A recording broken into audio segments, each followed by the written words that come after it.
Hello, everyone, and Merry Christmas. This is Steve jumping in here just with a quick disclaimer. You're about to hear our interview that we did with Denice Duff and Kevin Spirtas, the stars of the Subspecies series. We had an amazing time talking to them. They're wonderful people, and they were so much fun and so open with their stories. I just wanted to jump in and give a bit of a warning. We had a little bit of audio difficulty when we recorded this, particularly on Kevin's end. We didn't have a backup track, and we lost a couple little bits of Kevin in there, which we feel really bad about because Kevin's a lovely guy. It was the internet connection was just not on our side that day. So we pieced it together as best as we can, and I think it's still perfectly listenable. There's just a few moments where Kevin's voice might drop out a little bit, and we do apologize for that. But please enjoy this interview. These two were so much fun to talk to. We had such a great time. So enjoy.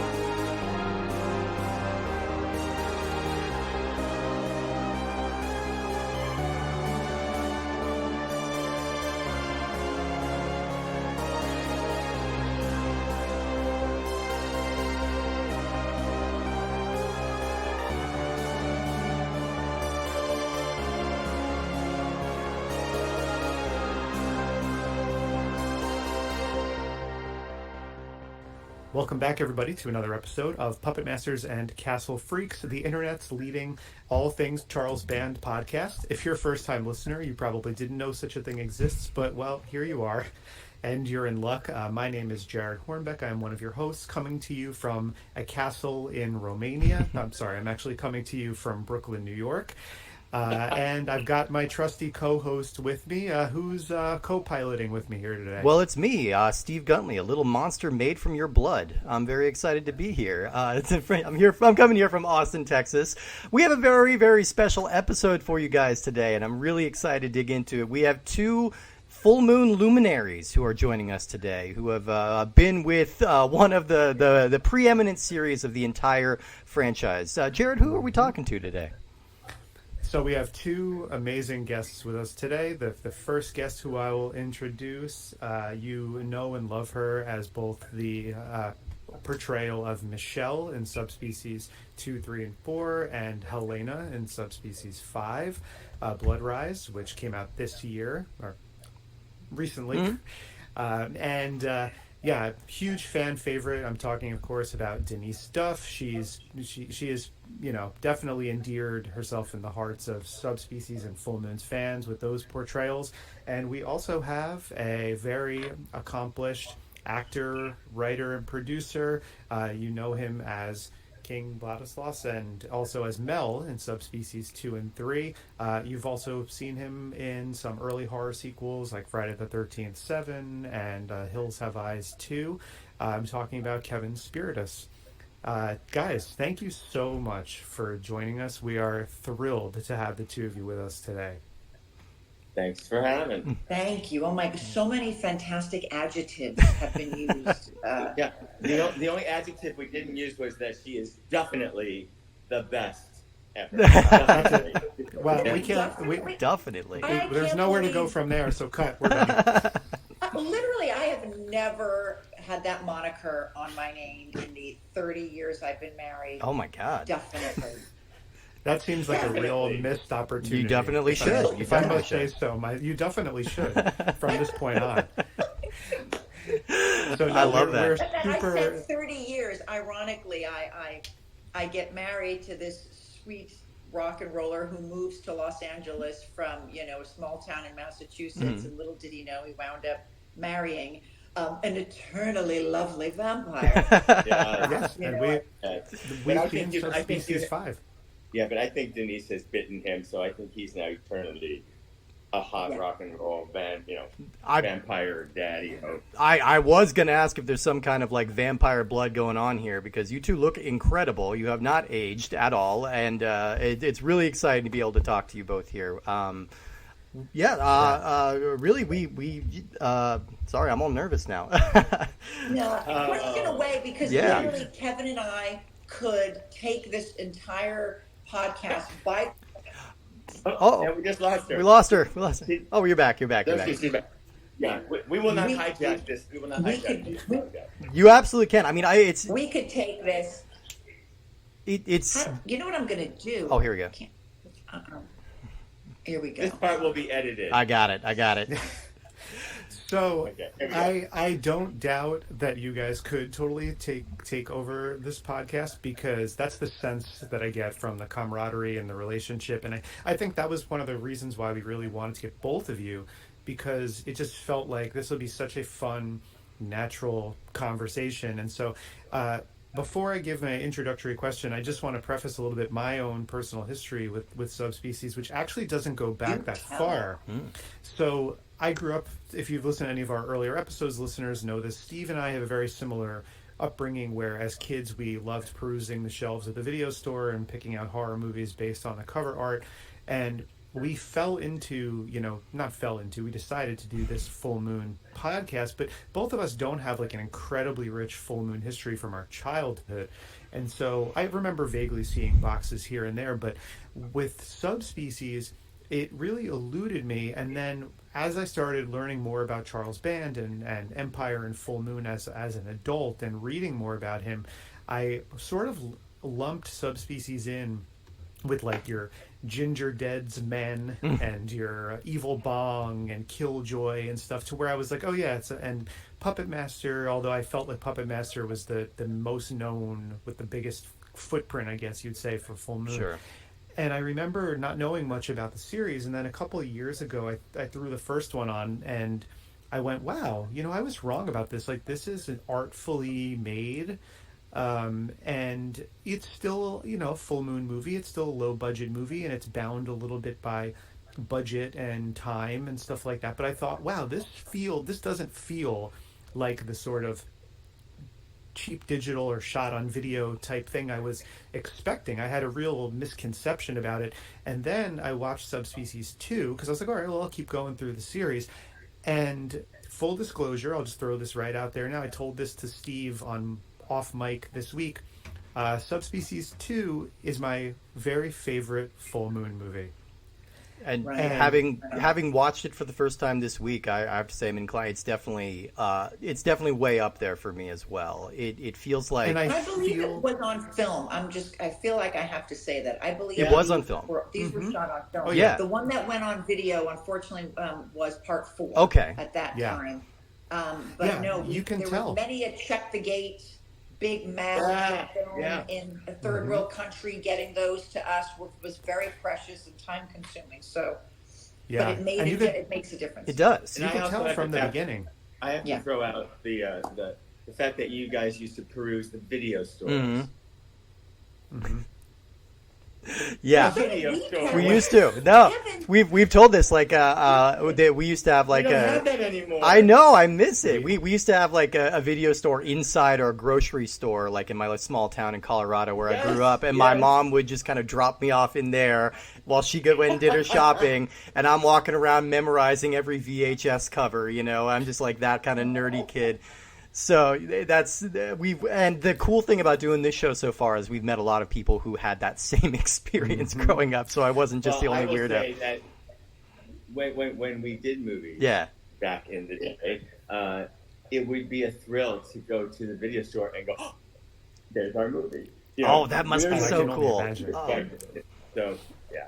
Yeah, and Steve and I are pretty close in age, and we had a really similar experience. Except he grew up in a small town. I grew up in New York City, and so even just talking about that, it's like, oh no, I think we both sort of underestimated the appeal that we use this word a lot to describe it, like that tactile appeal Yeah. of looking at the VHS box art and picking up the movies and reading the back of them, and some of them seemed a little too scary. Maybe I didn't rent them, but I think with Subspecies 2, like you said, it definitely looks like it was shot on film. I felt like right from the beginning there was a more assured nature to it. Like it felt more confident right from the opening scenes. I think Beautiful. it's lit. I love It the way looks. you said that. Oh, thank you. I'm going to have to go back and And- watch that. Because I honestly have to say, what is perceived from the viewer versus where we stand as talent inside of it. Because now that was a whole summer. You don't Denise watch it every year at Halloween, you piece of shit. You've got to watch it. I wasn't invited to the party, Dada Head. Make your own party. Come on. But I have to say, the truth be told, we were all cutting our teeth as actors. I mean, we had done some stuff along the way. There's a vampire joke in there. You were both. Honestly, I thought that's where he was going. You were fledglings. You were fledglings, exactly. Right? Yeah, yeah. Thank you. But and we were all insecure about so many different things. Oh, sure. We had long days, and when we were in Romania, you have to also know that we were there a year after the fall of Ceausescu. Right. So we were completely hidden away in this little chateau, and we had no cell phones, we had no advanced technology, so we were like creating from another place. And now, just fast forwarding from when Denice and I were in Belgrade, in Serbia, it was just it was like, I'm gonna jump into this and do this, having fun, easy peasy. I mean, and out. That is something I wanted to ask because I know Ted Nicolau wrote a lot about how difficult that first Subspecies movie was to make because that was just like straight after the December Revolution. Things were really up in the air, and it wasn't super hospitable to Americans yet. You guys came in a little bit after that, and then you've gotten to kind of see the country sort of grow and evolve a little bit over the years. So how much have you seen like that change? I know the fifth one was filmed in Serbia, but during your time in Romania, how much did you see it change? Well, I had gone there for part 2 and 3, and then 4 years later, I went back for part 4. And that was kind of mind-blowing because in 92, the summer of 92, we did part 2 and part 3 back to back. Okay. And, and certainly for my character, there's a big physical change. I'm going from like a college girl human, freshly bit. We're in that opening scene, waking up, what the F? And, to at the end of part 3, I'm a full-on vampire, and so to pace that when you're filming the entire film. One day, I'll do a scene from the end of part 3 where I'm attacking this old woman ferociously, all of my heart and soul into it. Although, does a vampire have a heart and a soul? Well, we certainly have a heart. And then we cut for lunch, and then the next scene, first up, I'm, walking into my room looking for my passport. What do I have? What is going on? So it was a bit of a mind fuck because it wasn't just playing like, here you're hurt by your husband. Okay, now in this scene you're about to have an argument. In this scene you're courageous. It was like literally I'm going from human to monster. Yeah. And Denice, if you don't mind, I want to get back to Romania at the very turbulent time in a moment. But I do want to ask you, because one of the things I love about the opening of Subspecies 2 is that it's really very dreamlike, and there is not a lot of dialogue, and especially your character introduction of Michelle. You're introduced and you have about 10 plus minutes on screen of no real dialogue, but you have to convey a lot, and you have to let the viewer know like how you're feeling and what you're thinking, and it's just this range of emotion which you have to do without giving exposition. I know there's a little voiceover in the very beginning, but I'm talking about the first scenes of the movie proper. And you're taking over this from an established character. So like in order to do that, in order to get yourself ready to shoot those scenes and continue the story of this character, like what was your process like getting ready for that? Because you come on the scene and already I feel like it's very apparent the emotion that you're putting forward, but this is, again, like you have to work with some sort of source material. So what was it like getting ready for that? Sure, and I guess fortunately, I didn't know that, and it wasn't super popular at the time. Like I think if I was stepping into like Jamie Lee Curtis's role, 15 years later, I'd be nervous. But I was stepping into something that I wasn't super aware of. I did watch the film, and I'm like, oh, she's a normal girl. she fell in love with a handsome boy.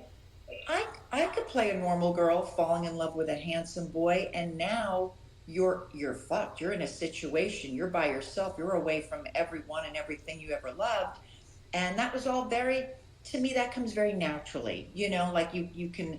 And I like that I felt very loved on that set and very welcomed, and we immediately really bound together. And so it makes it easier then to close up that coffin and then just wake up to this pretend world of where the hell am I? And I will say that the sets and the costumes were like, they did like 80% of the acting for me. Any artists out there, just know that those physical, your surroundings really help. And I personally, I think I should have been a film star in the 30s, because I don't, when I was on Young and Restless for 2 years, and at the time they had fax machines, and the day before they'd fax you your line changes or your cuts. And I used to pray that I'd see that cut, the X. Please get rid of these big dialogue. Please get rid of this big dialogue. Because I just love to say without a ton of words, so it was really, I was like, this is going to be a great film. I can speak a lot. I'm very loud without opening my mouth. Well, you do a great job. I think it comes across really well right away. And like when I was watching Subspecies 2 for the first time, I think I immediately was like, oh, this is a step up in quality already. Not that I thought the first one was like a bad movie by any means, but I was like, wow, this one just has, I think a lot of things came together. You have the amazing Norman Cabrera and Wayne Toth makeup effects in that movie. And maybe you guys could answer this for me, because I was really curious. And there's an amazing, very Rob Bottin-like scene in the very beginning where Radu reassembles his body. And were they the people who were responsible for that effect? Would you happen to remember that? Because it's so cool. And I watched the Video Zone, the Full Moon Video Zone about Subspecies 2, and they were talking about how important Wayne Toth and Norman Cabrera were to the Americans, to the actors and people who are on set. So could both of you talk a little bit about things you remember about them, working with them, their work that stuck out to you? Well, Kevin, you didn't have to work with them a lot, but just you hung with them. They were your fan club. I was just gonna say, I wasn't aware. I mean, I wasn't around when they were doing that assembly scene, but of Radu. But I remember thinking this was like major special effects for this movie. It looks awesome. Yeah. It's 3/4 of the budget, them and the Subspecies. Oh, really? Yeah. Wow. Yeah. And those guys, they were so, like, special effects was their religion. Like, they oh yeah, I remember, and they do, this is how it's gonna work. The blood and the squirt, and then it was just, they lived it. They were great. And we all know the stories of Honest in makeup for 3 hours to put it on, and then 2 hours to take it off, and that usually spanned about 4 bottles of wine, pre and post shooting. Now in part 5, he he had a little bit of a health scare about 8 years ago, and so there's just no booze in his world, which is fine because I don't drink. And it was I know it's a tangent, but it was very different because he lived on wine for those 3 months, and apparently it was worse on part 1 because of all their downtime, and it was freezing, and there aren't a lot of beverages. You can't get a nice, cool, fresh iced tea, or a hibiscus lemonade, or even a latte with no foam. Yeah. No, you're getting Turkish coffee with more sediment than coffee. Yeah. And so beverages are very limited, and so. Yes, I was very dehydrated on that job, but he would spend all that time with them, and they just they're so squishy and loving, and because you spend that one-on-one time, you're 3 inches away from someone for 3 hours, and Honest was always giving them shit. They'd start taking stuff off, and he'd go, "Wah!" and he'd do this like gut-wrenching scream, and they would get scared, and then he just grabs them and gives them a big kiss on the cheek. He's got that Danish European love of all men and women, and his physicality, just on the audition alone, he was in there on my callback in the studio on Orange and Sunset, And when I went in, and I wanted to make this a little more believable for me because it was a little bit unbelievable. And it was a scene where I have the bloodstone and I'm talking to him. And so I brought a little piece of quartz and I took some lipstick and I put some lipstick on my neck. I put a little bit of lipstick and then it was covered by my hair. And then halfway through the scene, he's supposed to like reach in and bite me. Well, Charlie Van and Ted Nicolau are sitting on the couch. Honest is standing, and he literally pulls my hair, and I cringe back, and I just wipe my neck, and I look at it, and I've got the red from the lipstick, and just seeing that was frightening to me. And for those of you who are listening to this podcast, Denice is acting out the entire story. Yes. Yeah, it's not amazing radio, but it's wonderful for us to see this process. This is a treat. taking place. So, and I just thought, oh, this actor goes for it. And I was glad that I was an actress who went for it as well. I mean, you don't want to bring a lot of props to any sort of appointment like that. But, Charlie, I had auditioned for Dr. Mordred, and I had auditioned for, I'm trying to think of some of the ones prior. And Ted kind of, saw me in the hall one day, and he's like, oh, she was lovely. She had this rock and roll Army Navy jacket on and all that crazy hair, and I knew I wanted to get her in something. So I was happy that I went that extra mile to really get into this fantasy world, because I hadn't done a lot of that, I mean, hell comes to Frogtown, but we won't go into that. Yeah, that was not my audition process at all. Mine was basically, can you say Miki Te, eat it every day? That was it. All right. No, the American Embassy. Kevin, while we're talking no about comment. process, so similarly to like Denice taking over a character, and also we didn't really get a chance to ask Denice yet about switching the character to Helena for Subspecies 5, but for you, I mean, your character Mel in 2 and 3, I mean, really serves as sort of a Van Helsing type character, and in a lot of ways, but then for 5, it's such a night and day transformation, like to where you're going from like the heroic, although I think there's Van Helsing is obviously a flawed and complicated character, but to then being just like this, the vampire king with some really cool makeup and prosthetics, by the way. What was that?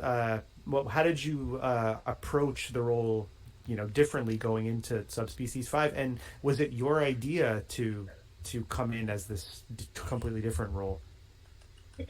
Well, I'm going to say... Denice is jumping up and down right now. I'm going to say I wish I could take all the credit. So here's what happened. 2 and 3 was filmed and written and done in Romania and all that. And Denice and I, especially because we live in the same city, the minute I met her in Romania, we turned into brother and sister. It was destined for her and I to meet, to become connected, and that was the beauty of. That was the gift of Subspecies for me, anyway. We worked with Ted, and we had fun with Thomas, and then as the years went by, and I wasn't in 4, I was working on Days of Our Lives, I think, at the time. How's his microphone, by the way? How's his microphone? It's a little. It's cutting a little in and now. out. It's cutting in and out a little bit. It was. My own? Yeah, stay closer, because what you say. Yeah, is you just sounded just now. You sounded good. Is this okay? Good. Yeah, Sounds great. That sounds good. Well, don't yell the whole time. Put headphones in. I'll just go back to saying when Denice and I met in Romania during part 2 and 3, we immediately bonded. That was the gift of the series for me anyway. And part 4, I was doing Days of Our Lives, so I couldn't go back and do it. But part 5 happened like this: Denice and I and Honest and Ted were at a convention signing autographs, and Ted was over the moon about how extraordinarily popular Honest, Denice, and I were together. And Denice is like, we gotta do part 5, Ted. We gotta do part 5. We gotta do part 5. Please, we gotta do it. Like, you got a little kid, and hey, mister. And and we got to find a role for Kevin.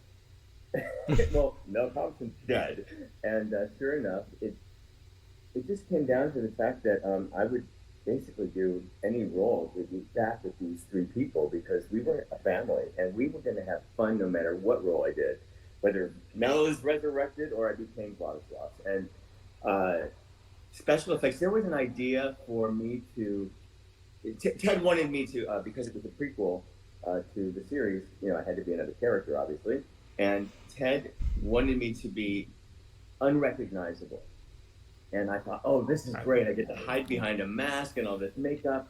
And sure enough, I had met with the makeup artist in New York to do a head cast and get the teeth made. And we were thinking about wigs.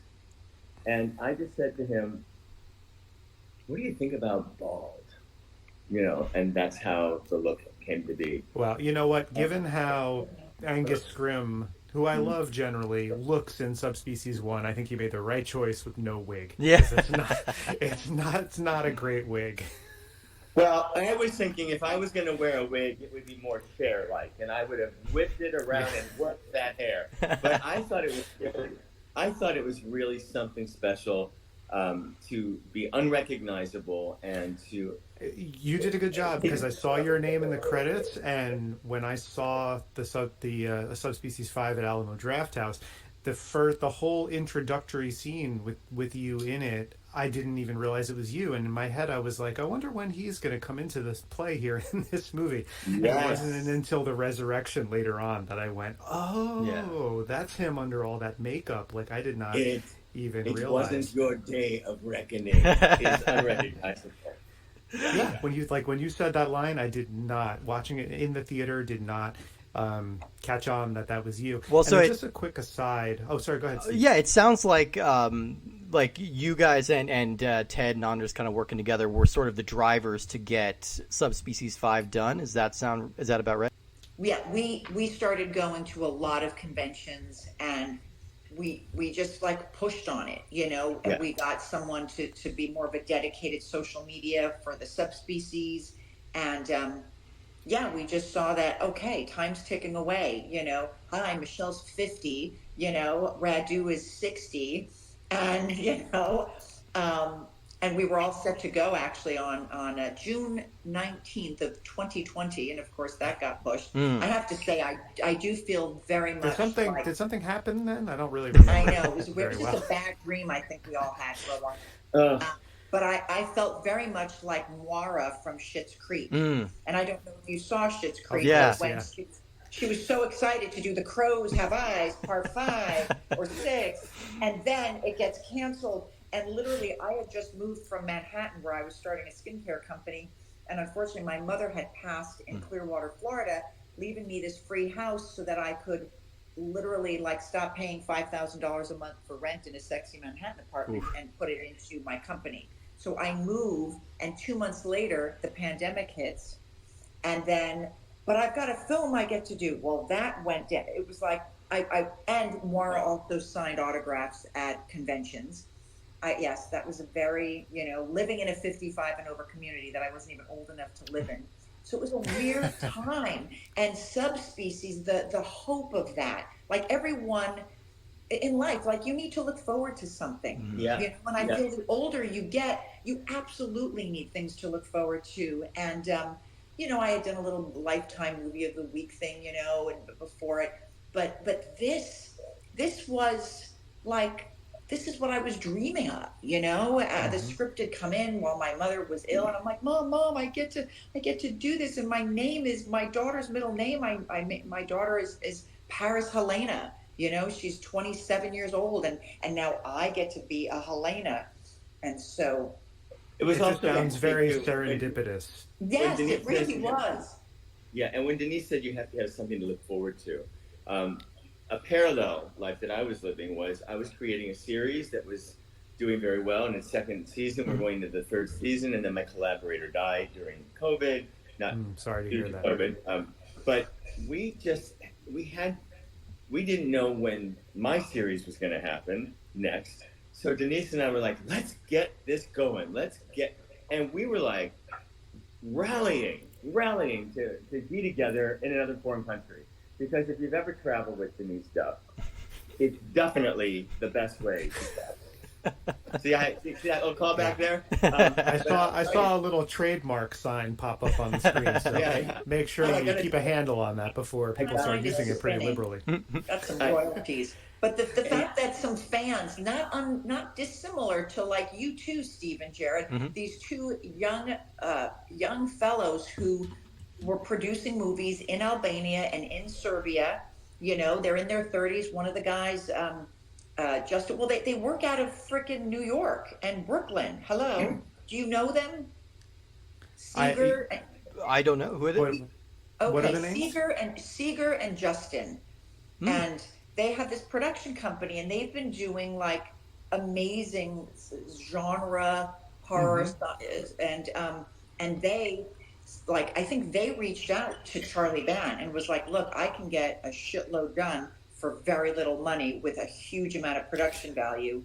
And I just love that it was initiated not by someone who just wanted to make a buck, but a fan. And that's what the through line of this series is, that it's a fan. It's not this rom-com that like is just put out there to make some money. Right.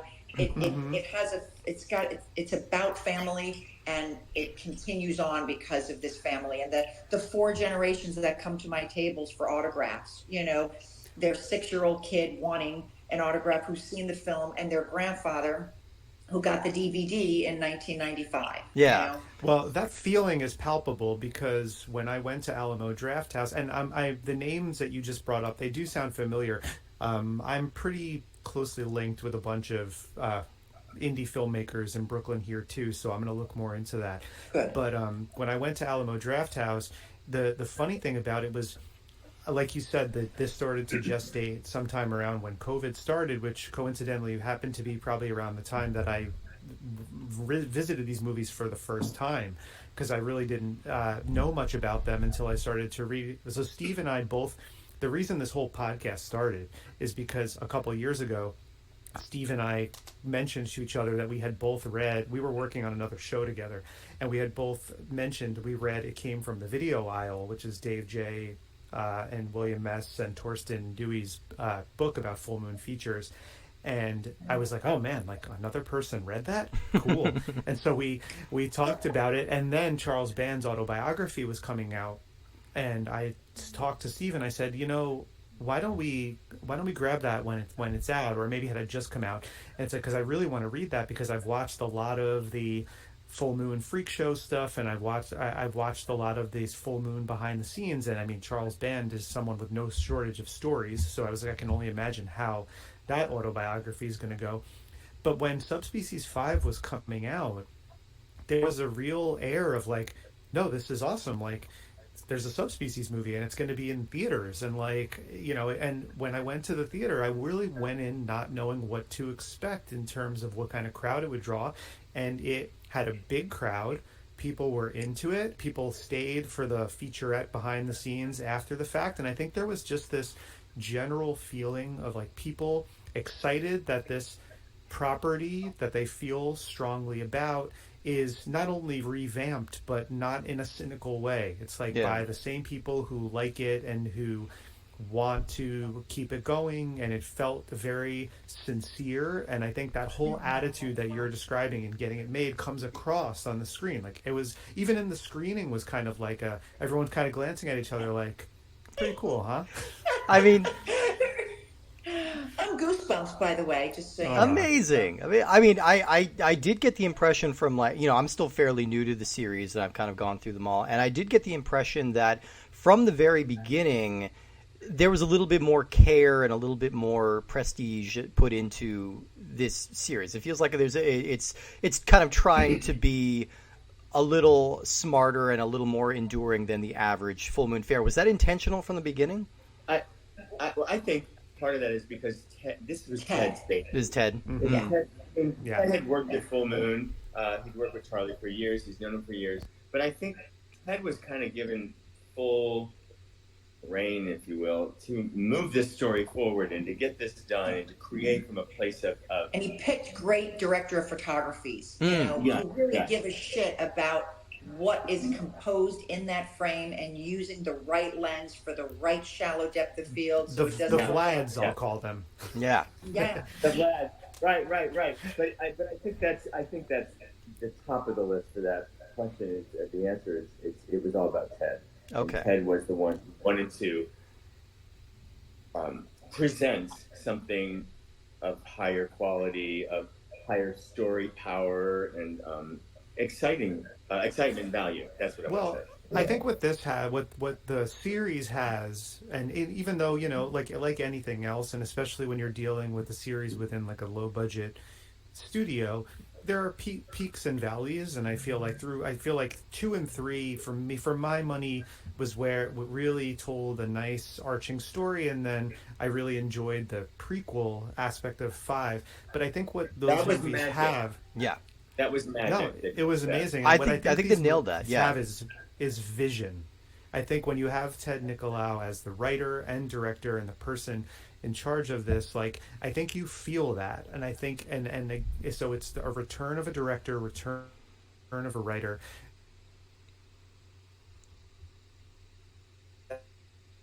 It feels like a vision, like it's actually a person telling a story they want to tell, whereas, like, I used the word cynical before as an Yeah, you antonym did. I for thought the that was movie, interesting.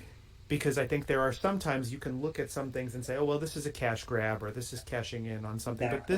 but this is not that. And I think it's so nice to have Ondas in every movie, to have Denice in so many of the movies, Kevin in a bunch of the movies. Like, it just, there's a consistency of tone, look, performance that I think draws from, like, when it's a person's vision, and you don't There's always also get familiarity that you grow Yeah. accustomed to. It's like on a soap opera, people come into people's living rooms every afternoon, and they're like, I know these people. And when you've got this family of subspecies, you have a family that you know. Now, granted, we switch characters, some of us, but Honest is consistent. We're in vampire world, and that's all revolving around him and that story. Well, and I mean, hey, if Friends did a reboot and they all played different characters, people wouldn't care. They just fall in love with those actors being whatever version of, you really, that line between the actor and the character, sometimes it's very blurred. So you'll take either, but Yeah. but maybe not as much if someone, it like you said, it is tougher. You do have to earn that right. If someone played a character, for a long time, to say, Just like Vladislav in part 1, he could have lost his hair as he continued to age as a vampire and turn into this very, crinkly, dried up prune face, and that's, so you can kind of suspend your belief in that direction. Yeah. But otherwise, they did have a wig for Honest. They had a darker, because he's younger, and so they had this darker, long hair wig, and they took a Polaroid, a digital shot of him in it, and then someone from Hair and Makeup took it and put a Rolling Stone background on it, like it was a Rolling Stone magazine shot, and it looked really cool, but it looked like a wig. Yeah. And Honest was like, I'm not fucking wearing this thing. And he just threw it off his head, literally probably the morning we started. Because we got there 10 days before shooting to do all this hair and makeup tests. We might not have been testing every single day, but they needed us there of okay, Kevin, this is your day to do all full makeup. And then we need you tomorrow night to come back once the rubber has dried. And then me with So the whole wig thing had been going on all 10 days trying, I even brought some from America. And they called me and they're like, Ted was like, could you bring a couple of wigs from Julie Michaels, an actress, stunt coordinator friend of mine. And literally the day of that shooting start, Honest was like, no fucking way. Yeah. And you know what? I'm glad, mostly just because it would have driven him crazy. And the best part of him is his comfort as an actor. His performance is everything. And if someone wants to go, well, wait a minute, why is he got great? I'm amazed at the lack of people even questioning that. Yeah. because the writing is fantastic and his performance. I mean, didn't you? And love the execution of it. It was great. Execution of everything he does bleeds. There, use that word. Yeah. Bleeds into what we're doing, and how. I mean, What did you guys think? I'm curious with Steve and Jared. What did you think of his performances not in makeup? Oh, you know what? I thought it was a pretty tremendous performance from him because he's a very. His Radu performance is very eccentric, and it's got these really interesting mannerisms to it, and it's very distinctive and very fun. And I was just wondering how much of that was just him as a person, and then you see him in this new movie, and it's very different. It's very restrained, and you realize how much of a performance it actually is, and you get to see him kind of evolve. And I thought it was a masterstroke, too, to have Denice, you play the woman that turned him, basically the woman, because then obviously it makes sense that he sees this echo in Michelle like years down the line, and it kind of fuels his obsession with her because it's this like spurned love, and it gives him a lot of humanity, which is not something that he started with as a character. I also think too. Put, Steve. I was going to say absolutely, but also I think the makeup for Honest in the earlier films may have caused him to not overact but push in a different way, because you want to be seen through that makeup. You want to be taken as, and it gave a different tilt to his, interpretation. Here, he's stripped of that, and it is such it's such a perfect performance. It's always seemed, I mean, you two can speak to this now too. It's always seemed so challenging to be able to deliver dialogue through those fangs, like those are filling up your mouth, and you're going to kind of slur, and like you actually see Honors drool a little bit in this movie, which I thought was a great detail. I have a hard enough time talking as it is, without any prosthetics. Yeah. In part 2 and 3, mostly my scenes in part 2, because I'm still very human, and I had to have these little fledgling ones in, but any other, Honest had already, he comes to the movie as a vampire. And so he had worked on his, what was it? Marlon Brando meets Keith Richards.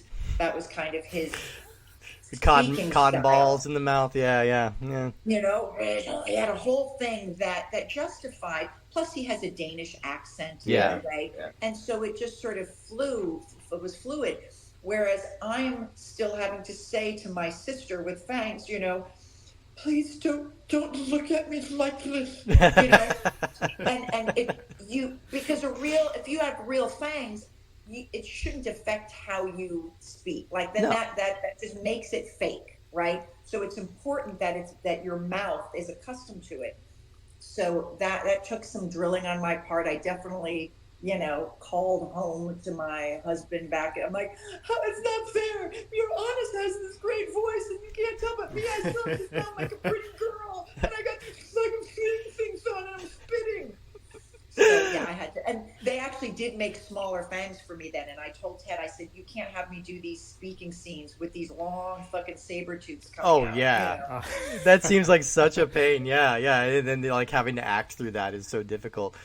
I mean, I was curious, like, there is this large gap between Subspecies 4 and 5, and these movies, like full moon movies in general, tend to get, critically ignored in a lot of ways. So did it take a while for this movie to build its fan base, or did you find people were coming up to you, like, recognizing it pretty immediately?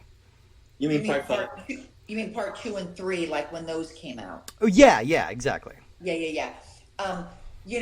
I started to do some conventions like about a year after it came out, and my world of my Los Angeles actor friends, they weren't so much into those films.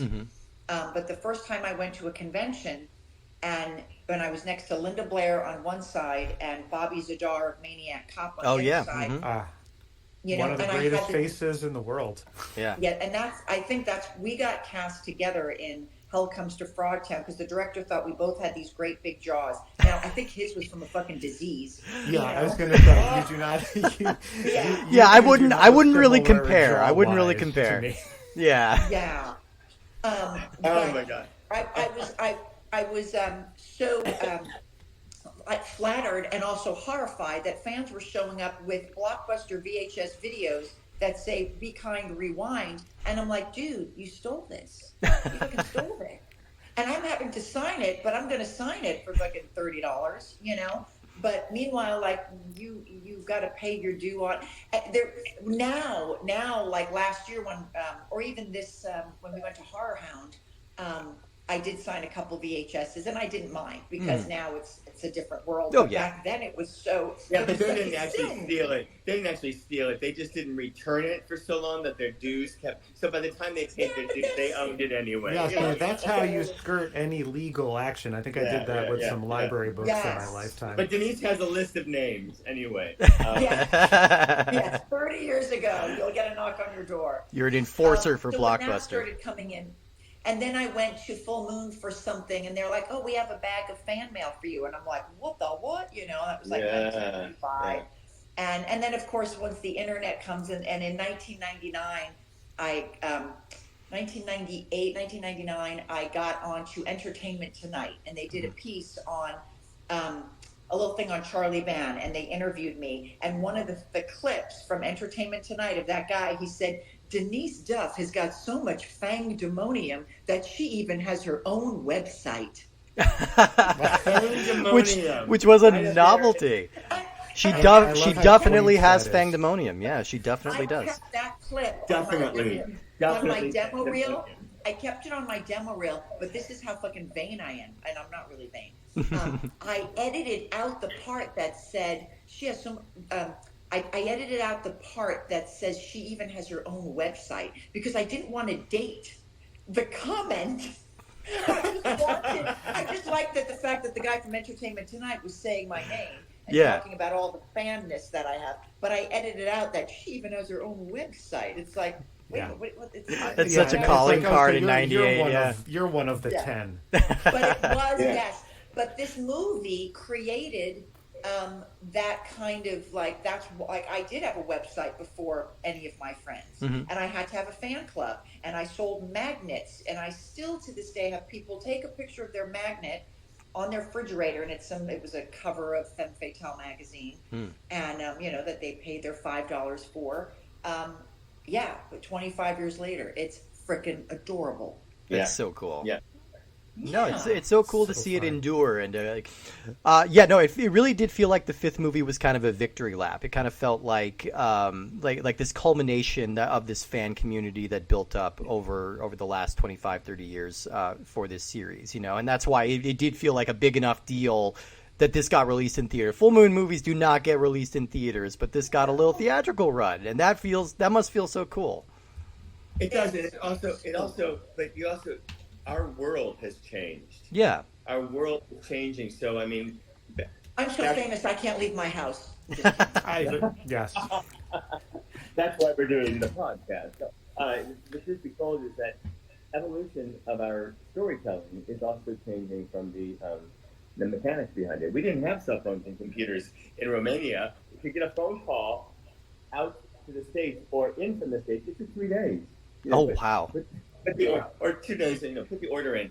They didn't call back, so we were sleeping, all that stuff. It was just, but, Yes, I will say that I peed in a box in my hotel room while I was on the phone with my husband.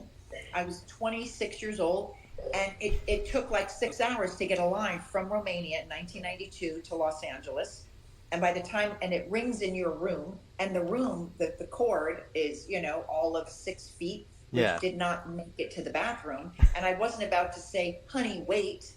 And I was going to say, I'll call you back. So I literally peed in a box. Hey, listeners, this is what we call in the biz an exclusive. There you go. Yeah, that's right. You should have kept that. You could sell it at conventions now, I'm a giver. Yeah. Well, the newspaper. And by the way, I was knocking on the door. Denice, want to go get some lunch? No, I can't right now. I'm peeing and talking to my husband. So, it's all.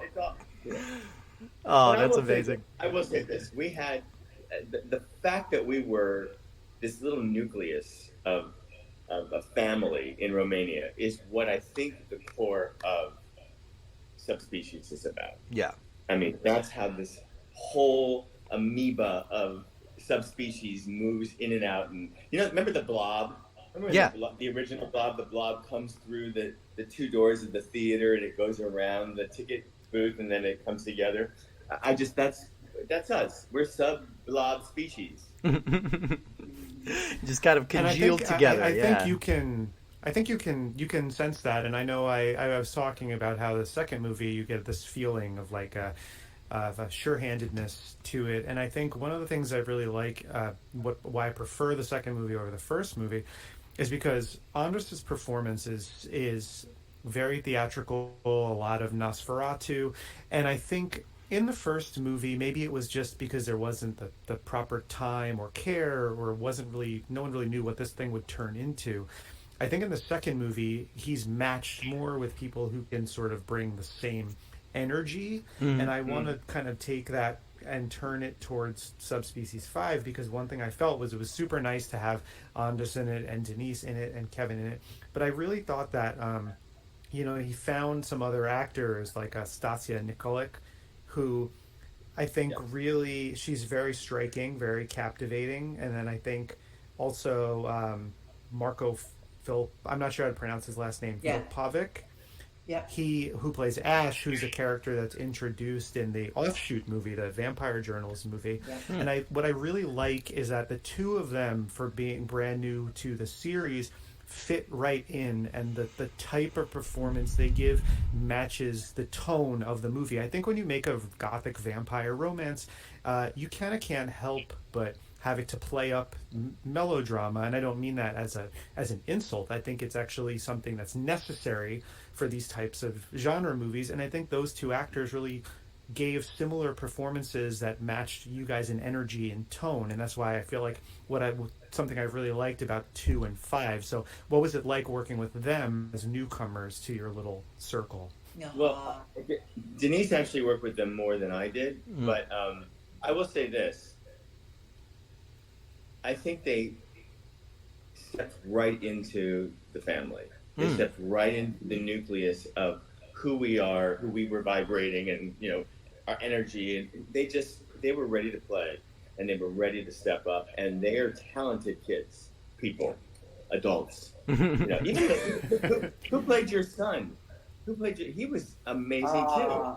Yeah. And did you catch that my son's name is Stefan? So isn't that crazy that hundreds of years later, I wind up falling in love with who in another lifetime was my son, and then he winds up being my lover, and I bite him. Like, I thought that was so cool when I read the script. That's an interesting nice little edible nugget, twist on definitely that. a little Yeah. Intentional nugget there. I'm such a fan of, we are spiritual beings and we can take on many body forms and it can seem icky, but it's not. It was like a whole different body line, a whole different genetic line.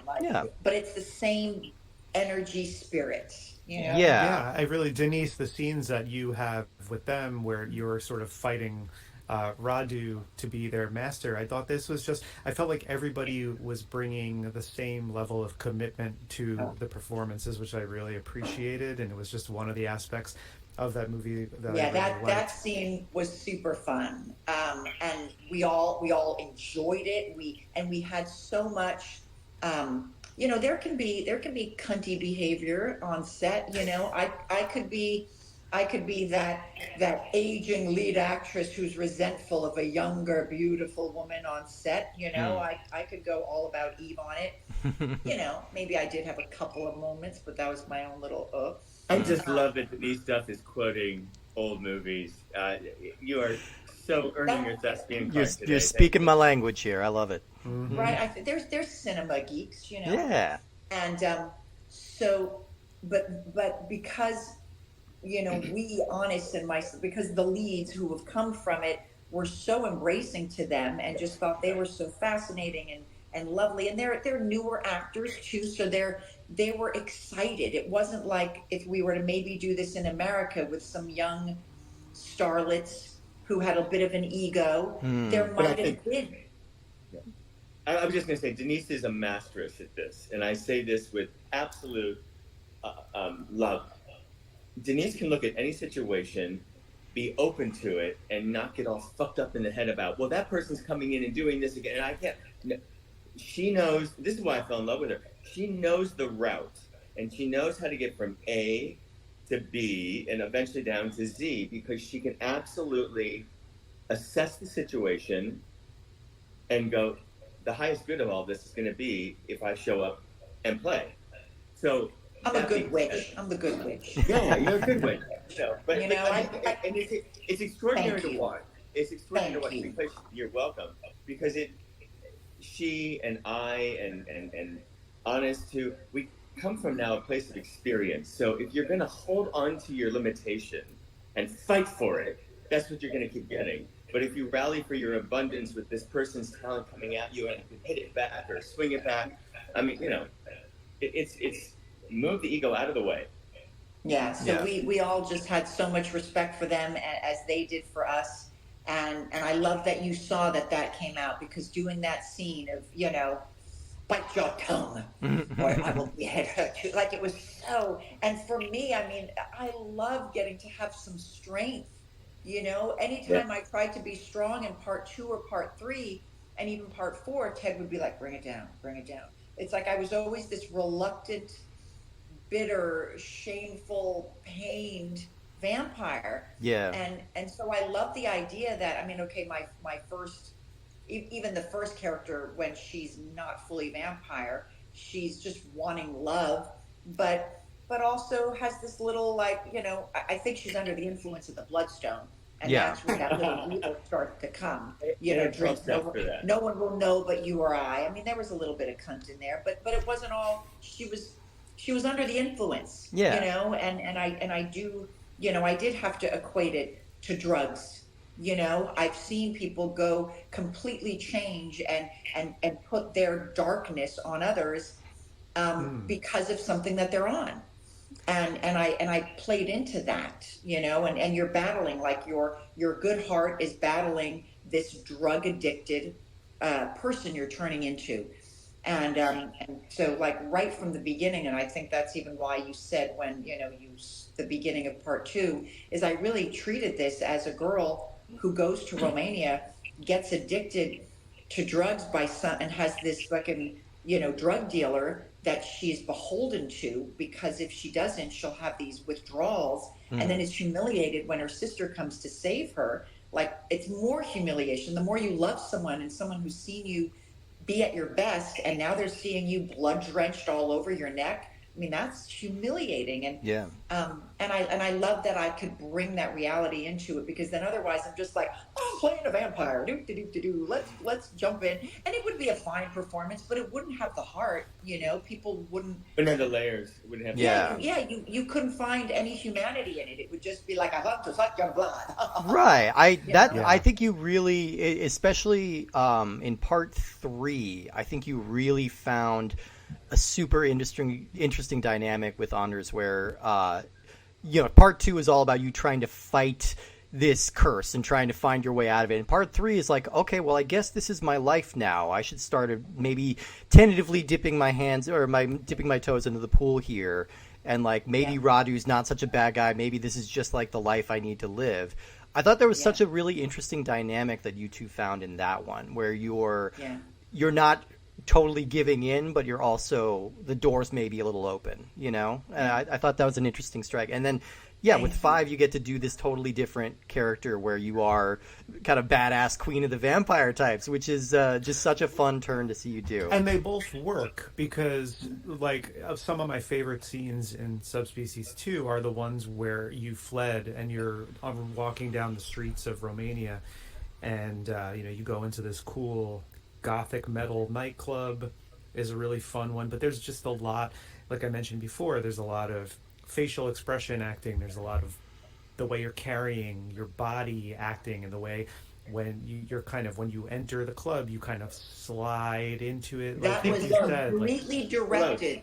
That was very directed by Ted. Ted said, I want you gliding as you're walking down the street. And I'm like, Ted, I've got stiletto boots on, and this is a cobblestone street from 1860. Glide. And exactly, the bumping head. But he wanted to glide, and so because it was a skirt, I literally used my knees as like buffers, and just pretended I had a book on my head, and because that it's just that it's a straight line. Like Yeah. For those of you who are listening to this podcast, Denice is explaining it by walking across the room with a book on her head.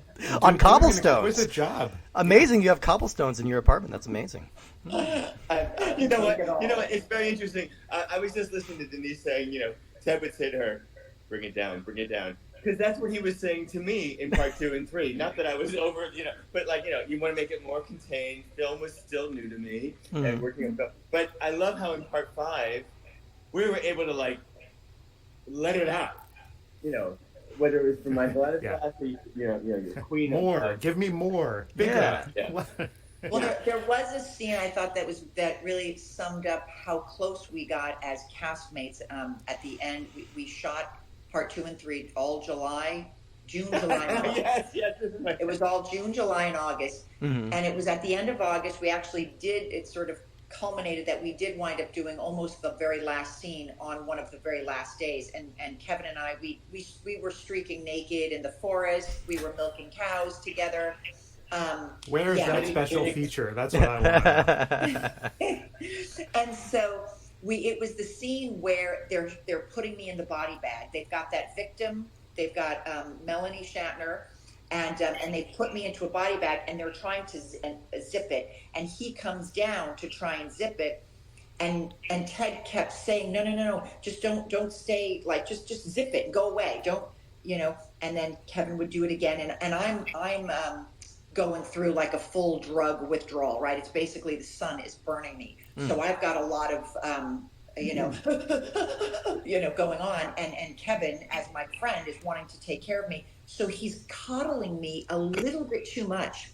And after the third take that the director kept trying to get him to do less, when he came to me, I leaned up out of the body bag and I said, "Kevin, remember, we've never met." Yeah. I had Scale it down, yeah. I had a little acting lesson on the set right there from the amazing No, but it was just that little adjustment of, Absolutely. I mean, you could see it, like literally the moment you two came on the call, it's just immediately like brother sister, like ribbing each other immediately. So I can see that you guys have that dynamic that you said that would be hard to restrain that a little bit. But you know what? I think it's an understanding that she and I have each other. We have each other. Yeah. Subspecies 2 and 3. Obviously, I watched them all again, the sequels anyway, in preparation for this. But between 2 and 3, I've seen them a number of times. And in watching them this time, it really struck me, because I was like, okay, we're going to have Kevin, we're going to have Denice. I'll ask some questions about this. It really struck me about how for 2 and 3, Kevin, how much time you spend with Melanie Shatner. Because I did not remember it as such. And then watching it this time, I'm going, oh wow, wait a minute, like they're in scenes together all the time, and Kevin and Denice aren't really in too many scenes together in the movie. And then so like what was the relationship between you guys like, since you were spending so much time together? Well, I want to say this as diplomatically. What? Yes, because that's very good. See, definitely diplomatically. When I met Denice, she had come to Romania a few days, maybe a week after I had been there. So I'd already kind of gone through my jet lag, but she was down, and we sat at a table at breakfast. You remember the table we sat at, Denice, and you were just sitting right there. And I just literally, something about the way she was communicating with me, I was hooked. She arrested my heart. I loved the way she looked at life, and not that Melanie was unlovable or it was a different personality. So our relationship was on the set. Our relationship was on the set. When Melanie wanted to do girly things, she went with Denice into the city and and I was also going through a lot of challenges in my own life. I was not out as a gay man. I wasn't compensating, but I was just trying to be like, I don't want anybody finding out my truth, because I'm not clear with my truth, and I don't want it to be a problem. And I'm playing a leading man and blah, blah, blah. But Melanie and I connected on a different level. We connected on a very intimate, private level. We had great talks. We go for a couple walks around the chateau. We just had a lot of fun. And I think, isn't she also a Leo? Isn't her birthday like right around my birthday too? Yeah. Yeah. So we just had a lot of. We all had our birthdays there. I'm July 1st. He's July 29th, and Melanie is August 1st. Yeah. Okay. And this is the magic. In my birthday year that year, I was turning 30, and it was going to be on our day off. And I asked the producer, Vlad, if I could have a party and invite the crew because I was turning 30. It's a milestone birthday. Yeah. And Denice created from Dill and her beans that she had brought with her from America. She created this feast. I had this birthday feast. It was just magic. And the presents that they gave me were little pieces of artwork or twigs tied together as a basket. I mean, it was. I've still got half this stuff. It's amazing. So that's how we connected, and that's the only reason. It's just personalities. And when I was happy to have a hot guy who was gay that I could like walk around naked with, and it wouldn't offend my husband. Like a nice cool. And I think Denice will agree. I think we were kind of each other's scarecrow. You know, I'm going to miss you the most of all. And who knew we were going to go back to L.A. and continue being friends? Who knew after we separate on a set? Yeah. Like, I'm going to chill out. Oh, I'll call you sometime. No. Boom. Boom. Yeah. Amazing. No, that's incredible. So, Denice, you said something before which made me laugh because I watched the Video Zone for Subspecies 2, which we talked a little bit about on some of our episodes about how I sort of wish I had discovered full moon movies as a kid because I was renting videos all the time. And I would have, if I would have saw not just the films themselves, because there's a lot of really cool titles with cool posters and artwork. We all, know a lot about Charles Band's make a poster, make a movie second type approach to a lot of this stuff. Yeah. Some of it has this great artwork, but if I would have seen those video zones with the behind the scenes featurettes, I would have been hooked because I would have been like, you're getting this glimpse into something and you make a more personal connection. And so I was watching the video zones. I watched them for Subspecies, I think for 2, 3, and 4. And I watched them and I went, I said, I have to ask Denice a little bit about the milking the cows or herding sheep, whichever one it was. It was something you guys were doing, and Both there was of some them. both of them, because there was some pretty fun they footage showed, of you. They with showed me livestock. getting out of the van, and Charlie, as you know, is very ahead of his time in doing those behind the scenes. Mm-hmm. No other films were doing that. Like huge budget films, you wouldn't go to a theater and then afterwards get to see that or rent but he sent out a guy for like 2 weeks out of our 3 months.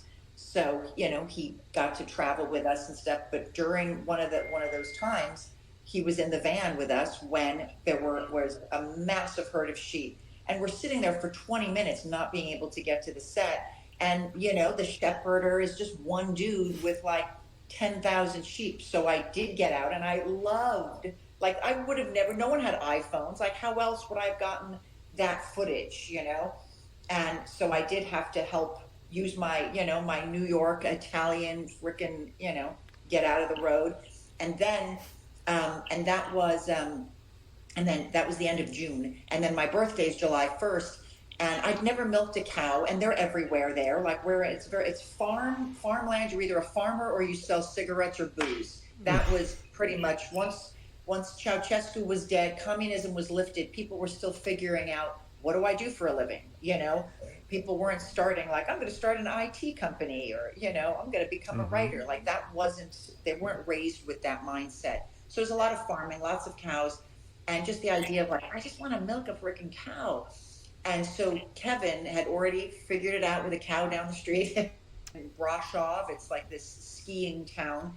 And we went down to this man's house and he let us milk the cow, and he had his cat there, and then we put it in a bottle. The man did invite us into his home, and it was, the man had, the inside of his house was if you were to split a log and then take the actual tree part, the live edge. He too was ahead of his time now that I'm thinking of it. He had live edge on his entire walls of his. Oh, wow. He had paneled his walls with trees. Rounded domed, The trunks. like people have on the outside. It was on the inside, tree trunks. That's And, Reverse amazing. log cabin. And then he had a stuffed squirrel on one of them. He thought that was funny, and it actually is. Those of you who are listening to this podcast, Kevin is acting out the squirrel. Anyway, so taking that warm bottle of milk to the crew as they had just woken up and having breakfast. I'm like, look what I have, and they're like, Yeah, they said no, thank you. Well, it looked like you were exuberant doing it in the footage. It was just like you were catching a kid opening Christmas presents or something, just like super excited to do it, which I can only really imagine. And I think it's exemplified in another thing, which must have been for Subspecies 2. That, well, I guess 2 and 3 were shot back to back, so it would be one or the other. But it was. You guys losing track of time and realizing that it was 4th of July one day, and you all were kind of like, oh my God, 4th of July. And then you're having a little, celebration of your own there. Well, it wasn't that we lost our track of time or date, but the Romanians knew this was our special holiday of independence. So they said, we are going to celebrate you and the 4th of July. And they said, please come down. Where were we at? We were at, not Alpine. Tinchi. And we were literally overlooking this large lake from this hillside in this 3-story, very small motel. And we go down at 6:30 for the barbecue. And they're just building the pit. And then they're going to go hunt for the goat. And then they're going to kill the goat and skin it and then cook it. The celebration of July 4th that year was 19-hour extraordinary. Wow. 3 in the morning. I think we started eating at 3 in the morning. Yeah. Oh my I do God. know that's the day. I called my younger brother because his birthday is actually on the 4th of July, and I called to wish him happy birthday. And the wonderful news that came back from him was that he had just asked his now wife. He had asked her to marry him. Oh, very cool. Right. Oh, That's what I love about that 4th of July too. It's so funny how stuff can get sort of burned into your brain. Like even now, you're talking about summer 31 years ago, and you can remember the names of places and things like that. It's just funny how that stuff sticks with you. I want to ask one question, not subspecies related to Kevin. We don't have to talk too much about it. I'm just curious as a lifelong horror fan, and so we recently did an episode on the first 2 Ghoulies movies. And the thing about the Ghoulies movies that stands out is the amazing creature designs of John Carl Buechler. And I know John Carl Buechler directed you in Friday the 13th 7, and which also is notable for the introduction of Kane Hodder in the series too. And then if you were anyone my age watching that on VHS, you remember where you were when you first saw the sleeping bag kill. Yes, in Friday the 13th Part 7. Kill. Yeah, one of the greatest moments of the entire series. But just if you want to take a second just to talk a little bit briefly about something you remember about John Carl Buechler specifically, or the set of that movie. I'm just curious, and Steve is curious, I'm sure too, as a horror fan in general, and our listeners too. It's very interesting you asked that question because just thinking about it and thinking on his energy was very similar to Wes Craven, who I had to have eyes too. That's right. You did work with him too. Yeah. And they both were not these horror people. Like they didn't. Hi, Denise. But anyway, John was a very, very gentle, spirited, loving talent and energy. And he, like a kid, would go, when I did that movie, we made these little monsters and these goodies, and he'd get all into it. But when I met him, I had no idea who he was. I was going in. The show was called Birthday Bash, which is what I had auditioned for. And Anthony Barnea was the casting director. Both of these gentlemen had cast. But I remember walking in, and there's something that happens to me when I know that the role is mine. Uh, every role I've ever gotten, any stage or theater or I just know. And I walked in, and Beekler had said something. He'd asked me a question about, do I have any questions about the script? And I said, no, I just wanted to. I asked him a specific question about how much does this character know at this point in the thing, and he said, I don't know. You tell me. So I got to like get creative with him, and I knew that the choice I had made was on point because he went, go outside for a second and go, because Lark Park Lincoln was out in the hall, and we talked, and we both went back in and did a little scene together. He was gentle, he was kind, he was loving, and he was also this big kid, like a bubbly, we're gonna do this. And I just remember thinking, this guy is creating gore. This guy is creating, and he did a wonderful thing by hiring Kane. Because Kane, I had known from Hills Have Eyes too originally, years ago, where he had done one stunt. But Kane took care of us. I mean, with that mask on and with his one eye and all that, not one eye, but he had one eye he could see through the mask. Yeah. He was adamant about, John, we got to sit down, and John would say, "You got to do it, do it." It was sad that we lost him because he just. It is, and we've been, as we've been going through the Full Moon and Empire catalog, we've just run into so many things that have John Carl Beekler's mark on them. And so as I've looked deeper into some of these properties, it's really become apparent just what a titan he was in that industry. Yes. And so, And I think he was also, I think he was also ripped off too, with ripped off in the sense that they took away a lot of his stunts and his extra special effects for the gore and the horror effect of Part 7, and that was unfortunate because he worked so hard, and and Billy Butler was right there helping him out as an assistant as well. So, Well, I could absolutely just hear you guys tell these stories all day, but you've already been so generous with your time, and I want to let you guys go. Did you have anything you'd like to tell us about, anything to promote, anything to plug? I know, Denice, you've got this amazing business going. Kevin, you're always writing, directing, acting. You have anything upcoming to tell us about? I just finished last month shooting, it's called The Exorcists. Yes. Okay. And I was there on the set visiting. She's amazing. And I got to star with Pinhead himself. Oh, Doug Bradley. Doug Bradley. Yeah.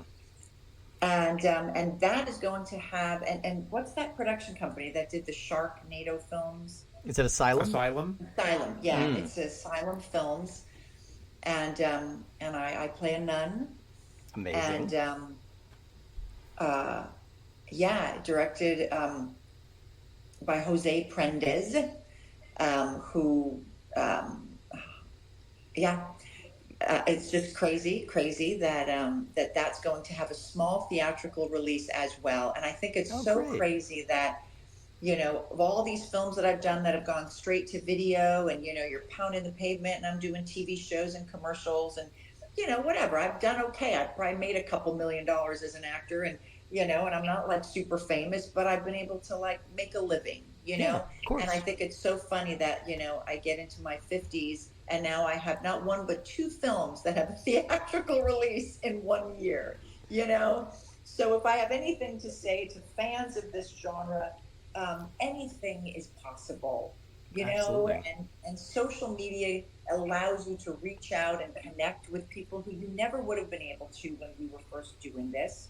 And there is such a love of doing this, and this film that I did was because I was in this kid's very first student film when he was 18, and I had just finished Subspecies, and he offered me almost the same amount of money for 3 days of work that Charlie offered me for 3 months of work. The more we dive into Charlie's back Yeah. catalog, the less surprising that comment is. And he, this kid was 18 and he lived in Florida, and I flew out to Florida, and I was in this crazy film with some other scream queen types.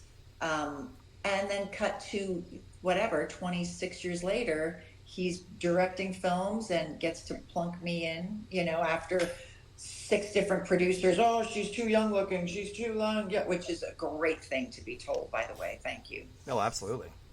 Me and Steve get told that all the time. Right, little way too young. I have to be say, kind. too, it is really extraordinary to see Denice Duff in A Nun's Habit. It was the greatest hair and makeup for 2 weeks. It was just no hair needed, and yeah, it was very, very angelic. It's very angelic. And to be honest, my favorite, whenever I've done any of these interviews and they ask what's your favorite horror film, what always comes out is The Exorcist. It was, as a kid, it scared me just seeing her standing on the stairwell peeing. Yeah. There was so much almost it could happen in that film that's what made it more horrifying. It didn't have unbelievable monsters. It had a very believable young girl, and so I'm and the fact that everyone around her, especially Ellen Burstyn's character, was so like, is this happening? Yeah. The realness. So yeah, I agree with that. That's my favorite too, Denise.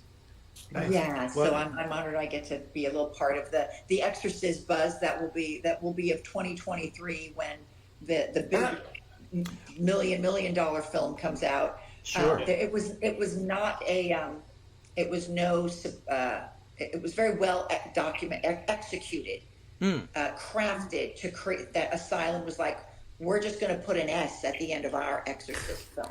That's a very shrewd business move.